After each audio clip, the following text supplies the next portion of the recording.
Good morning everybody. My name is Angharad Holloway. I'm head of Talbot Heath School. My business is education, but my business impacts directly on yours in terms of the skill sets of young people, in terms of their knowledge, but also the growth of your companies. If you are not able to employ people who actually meet your needs, then business is going to struggle. And I was told 3 years ago by the Chair of Governors, Mrs. Holloway, can you devise an educational model for 2050, please? We want you to come up with a model that represents how we should be educating young people for the future.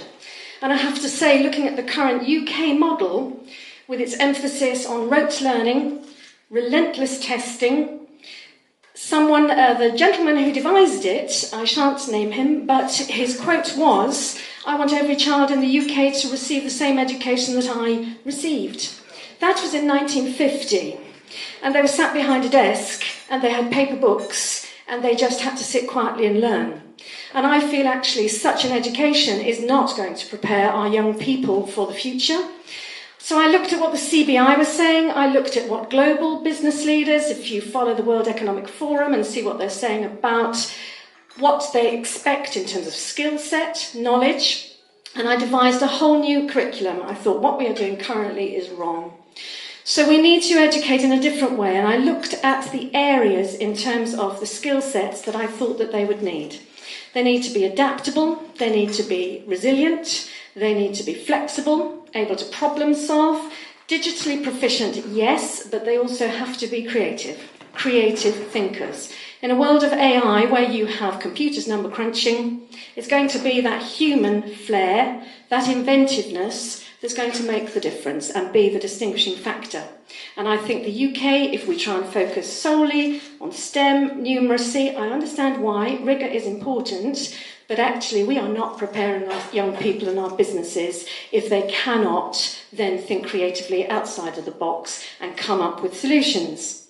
So that was the skill set that I decided to embed in the curriculum. And then I thought, what are we actually going to teach them? So, from the age of 3, we are teaching all our pupils material science. They are going to have to know, how are things made? Is it sustainable? Is there profit in that? How are you going to manufacture it? Let's have a look at lithium batteries. Let's look at the future. Driverless cars. They need to understand that. They're also going to need to be very confident coders, regardless of the job that they work in. They're going to have to understand AI. They're going to have to understand systems. We teach them all design thinking. So my 3-year-olds and 4-year-olds, Goldilocks and the 3 Bears is the example. How could the 3 Bears have prevented Goldilocks breaking their furniture? So they look at it and say, well, it's the joints, it's the structure, it's the material. Jack and the Beanstalk, how could Jack have got twice as many eggs down the beanstalk in half the time? Well, my 4-year-olds are reinforcing the beanstalk and they've got a pulley system to get the eggs down. Billy Goat's Gruff will avoid the troll completely. We're going to construct a quick, lightweight pontoon bridge. Job done. So we are teaching this in a whole interdisciplinary way. So I think that the top universities, the top companies, this idea that I'm a specialist in biology, maths, art, that's all I do, that's not going to be sufficient in the future. They're going to have to think outside of the box. They're going to have to think across disciplines. And if you look at the Massachusetts Institute of Technology, or these top companies, they've got joint teams, and around that table they will have an architect, they will have a finance expert, they will have a physicist, and they will then problem solve. So global solutions to global problems with a joint approach. So we are teaching in an interdisciplinary way. In classics, they will be building trebuchets, they will be catapulting soft toy animals at then a defensive tortoise shield formation of 7-year-olds, and we will be looking at the physics. It's not Monty Python, but we will be doing that. We have been granted an explosives license to make gunpowder. The police Gentleman who came to say, unusual request, Mrs. Holloway. I said, yes, I'd like to make some gunpowder, please. Because we will be teaching them ballistics, we'll be looking at this whole idea. But we've got to get the spark in these young people's eyes. If you are a parent, a grandparent, an aunt, an uncle, you will see that the UK system, it is a relentless treadmill. And we are crushing under the weight our teachers and our children. They've lost that spark, they've lost that enthusiasm, and I think we need to have an education system that actually keeps that flame going and puts them out there. That's a brave new world they're heading into.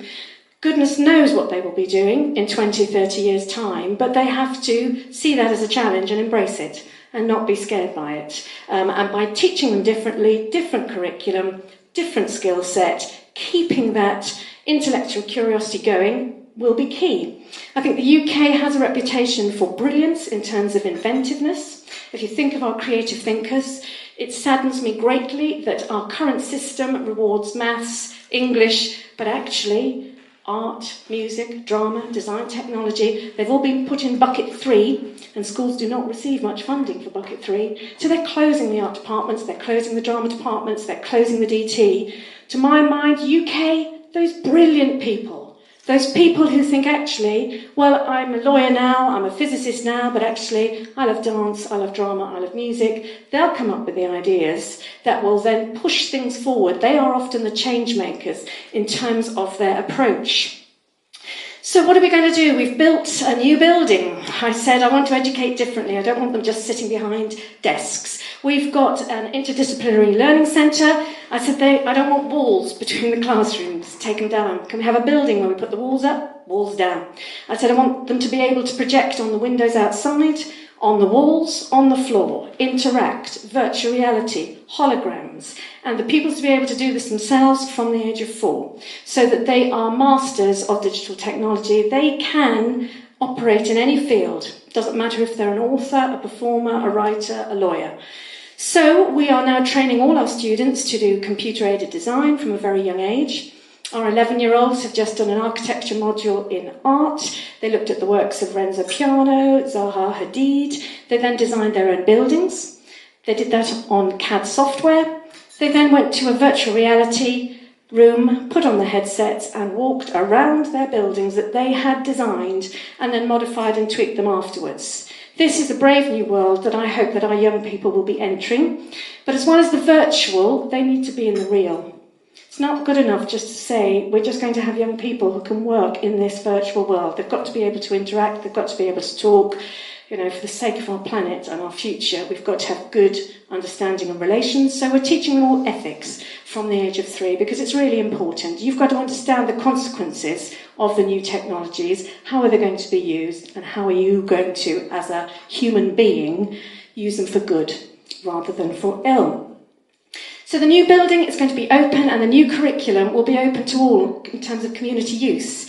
So we're saying to those schools and to those community groups, if you cannot afford to have this facility, because the government, we live in times of austerity, they're not going to start pumping in huge amounts of money into this. So we've decided to move ahead with the change and say to schools, groups across the region, come and use our facilities, look at the VR, look what we're doing with holograms, we've got the curriculum, we'll show you, we'll train your teachers, we'll open it up to community groups, and that will be happening from September. We go live with that. So we're very proud to be driving change. I think you've got to stand up and be counted. I went and asked lots of people, spoke to the council, spoken to the government. I've been very fortunate. I've spoken at a number of places. But actually, will people commit? Will they do it? Well, we've decided, yes, we will. And we're doing it now, and the excellent result of which is that people are coming to us. We're putting Bournemouth on the map and saying nationally and internationally, we have a radical new model of education which we think will prepare young people, regardless of the country, regardless of their background, for the future. So if you would like to find out more, if you'd like to get involved, we'd be very happy to speak with you, and hopefully we shall bring about change for the good. Thank you.